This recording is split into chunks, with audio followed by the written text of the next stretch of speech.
belajar seni budaya.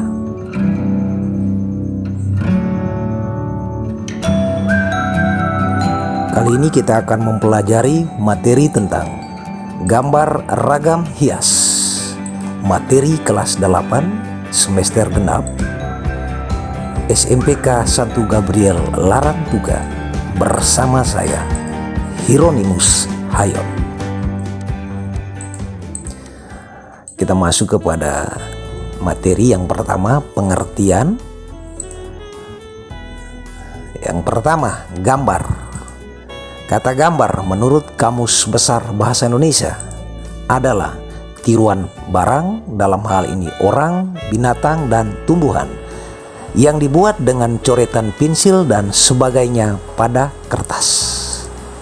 Yang kedua, pola hias adalah unsur dasar yang digunakan sebagai pedoman dalam merancang suatu hiasan.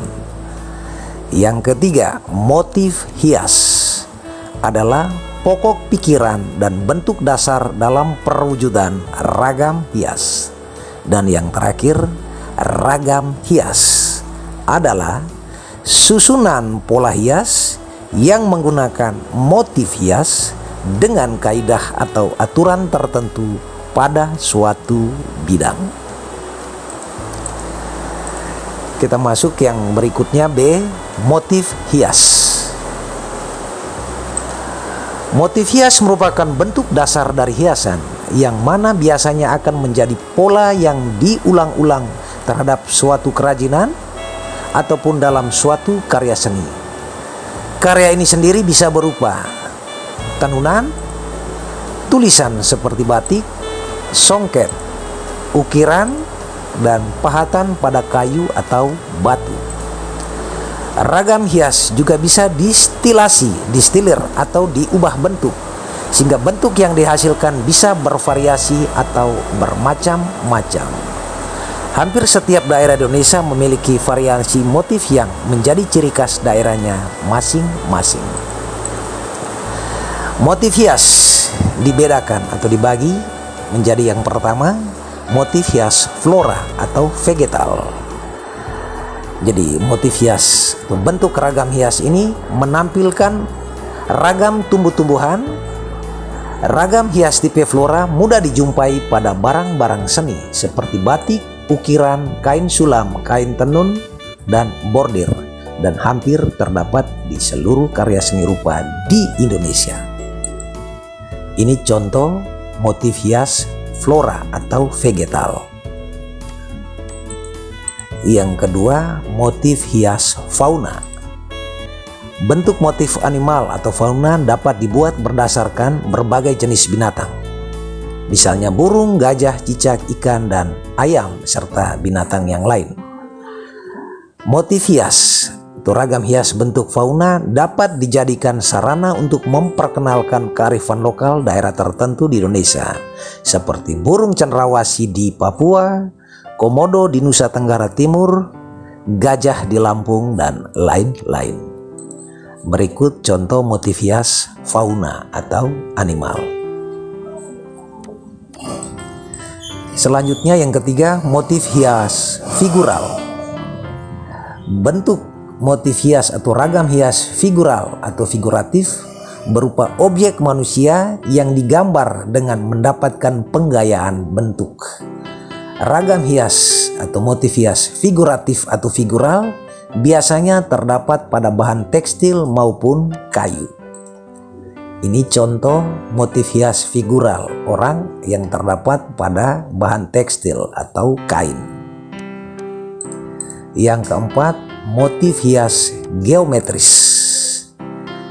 Motif hias atau ragam hias geometris merupakan motif hias yang dikembangkan dari bentuk-bentuk geometris seperti garis lurus, lengkung, siksak, spiral, dan berbagai bidang seperti segi empat, persegi panjang, lingkaran, layang-layang, dan bentuk lainnya sebagai motif bentuk dasarnya.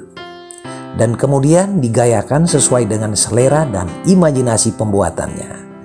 Gaya ragam hias geometris dapat dijumpai di seluruh daerah di Indonesia. Ini contoh motif hias geometris salah satu menjadi ciri khas di Flores Timur, khususnya dari Solor. Ini contoh motif tenun.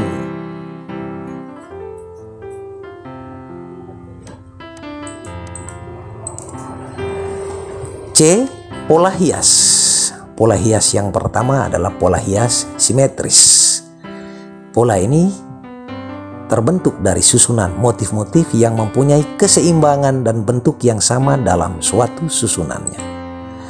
Pola simetris menggambarkan dua bagian yang sama dalam sebuah susunan. Pola simetri meletakkan fokusnya di tengah. Penempatan demikian memberikan kesan bagian kiri dan bagian kanan atau bagian atas dan atau bagian bawah yang sama kuat. Ini contoh pola hias simetris. Menjadi kiri, kanan, atas dan bawah yang sama kuat. Yang kedua, pola hias asimetris. Pola yang terbentuk dari komposisi yang tidak berimbang atau tidak seimbang, namun masih terlihat proporsi, komposisi dan kesatuan yang harmoni. Pola asimetris meletakkan fokusnya tidak di tengah-tengah. Jadi kalau di simetris fokusnya di tengah, sementara asimetris tidak di tengah-tengah. Dan paduan unsur-unsur di bagian kiri dan kanan tidak sama, tetapi tetap memancarkan keseimbangan. Komposisi asimetri memberikan kesan keteraturan yang bervariasi dan karenanya tidak formal serta lebih dinamis. Ini contoh pola hias asimetris.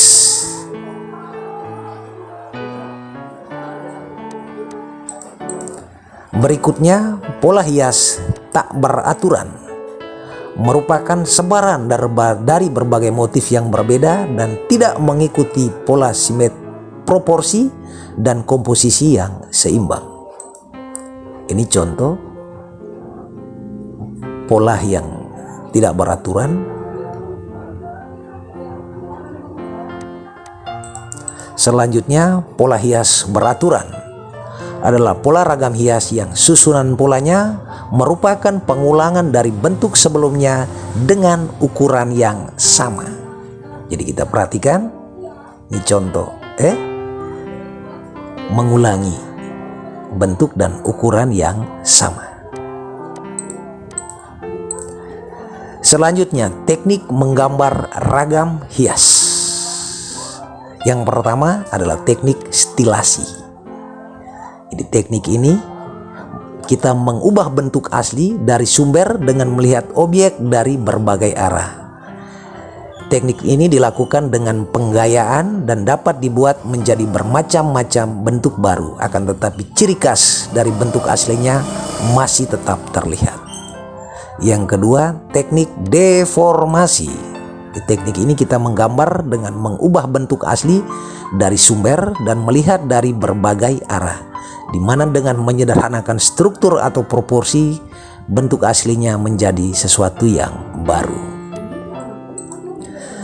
3. Teknik distorsi, yaitu kita menggambar dengan mengubah bentuk asli dari sumber dan melihat objek dari berbagai arah, di mana dengan melebih-lebihkan struktur dan perubahan bentuk yang digambar.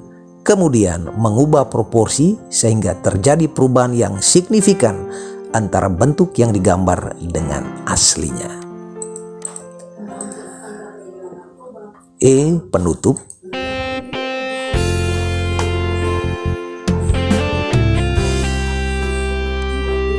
Dengan demikian pembelajaran kita materi gambar ragam hias telah selesai.